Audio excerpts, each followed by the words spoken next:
નમસ્કાર દર્શક મિત્રો, હું શિલ્પા સોલંકી સ્વાગત કરું છું તમારું ગુજરાતી રસોડામાં। આજે હું તમારી સાથે કઢાઈ પનીરની રેસીપી શેર કરવાની છું। તો આપણે રેસીપી માટેની સામગ્રી જોઈ લઈશું।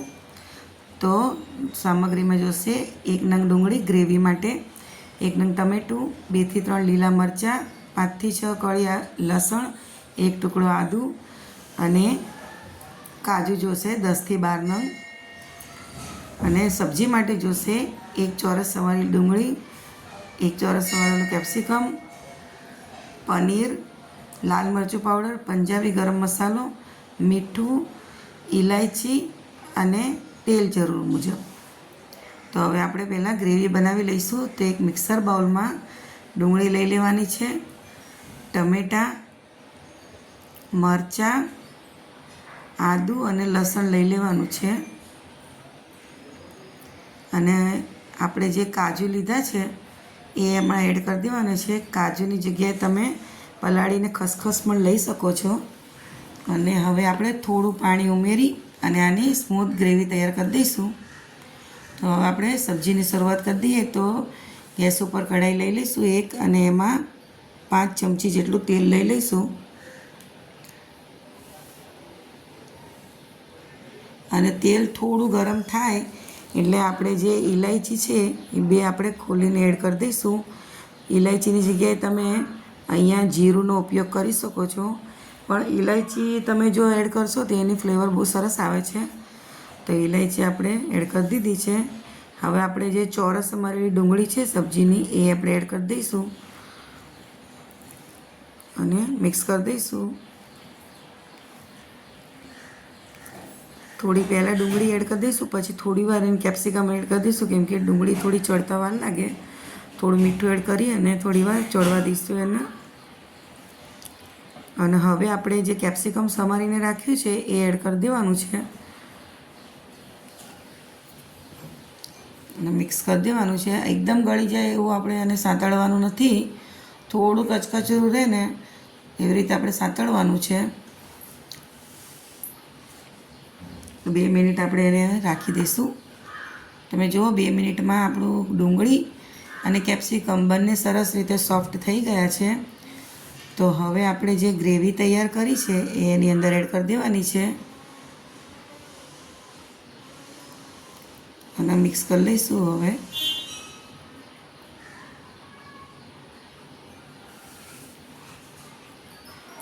મિક્સ કરીને હવે થોડુંક આપણે આમાં અત્યારે મીઠું એડ કરી દઈશું, ગ્રેવી જેટલું।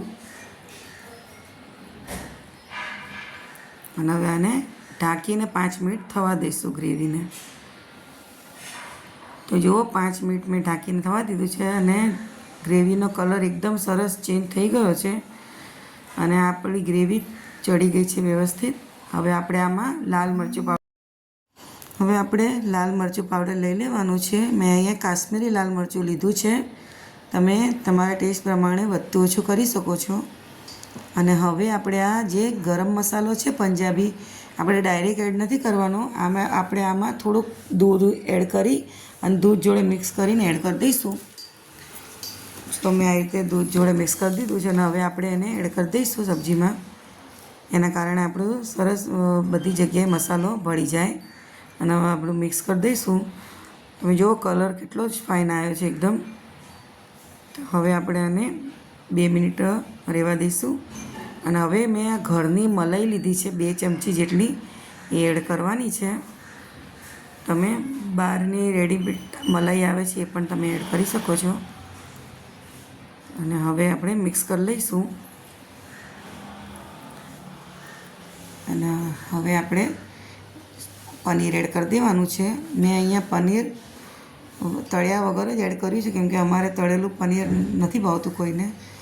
જો તમારે તળીને આને સેલો ફ્રાય કરી લેવાનું પનીર અને પછી એડ કરો તો બી સરસ જ લાગે છે। તો મેં અહીંયા બધું પનીર એડ કરી દીધું છે અને આ બધું મિક્સ કરી દઈશું આપણે। અને આને 2 મિનિટ માટે સરસ પનીર જોડે ગ્રેવી ભળી જાય ત્યાં સુધી રહેવા દઈશું ઢાંકીને। જુઓ 2 મિનિટ રહી અને જોઈએ તો આપણો સબ્જી સરસ મસ્ત તૈયાર થઈ ગઈ છે। તો હવે આપણે આની અંદર થોડી કોથમીર એડ કરી દઈશું અને કસૂરી મેથીને થોડી આ રીતે હાથેથી મસળી અને એડ કરી દઈશું. કસૂરી મેથીનો સ્વાદ કઢાઈ પનીરમાં બહુ સરસ લાગે છે. તો હવે આપણું સબ્જી તૈયાર થઈ ગઈ છે. તો આપણે હવે એને સર્વ કરી દઈશું. કલર તમે જુઓ કેટલો સરસ છે અને ટેક્સચર પણ સરસ છે. કોઈ જ એક્સ્ટ્રા મસાલાની જરૂર પડતી નથી, ઘરમાં જ બધા મસાલા મળી રહે છે. તો આપણે સર્વ કરી દીધું છે અને હવે આપણે સબ્જી ઉપર કોથમીર મૂકી દઈશું અને સર્વ કરી દઈશું. તો તૈયાર છે કઢાઈ પનીરની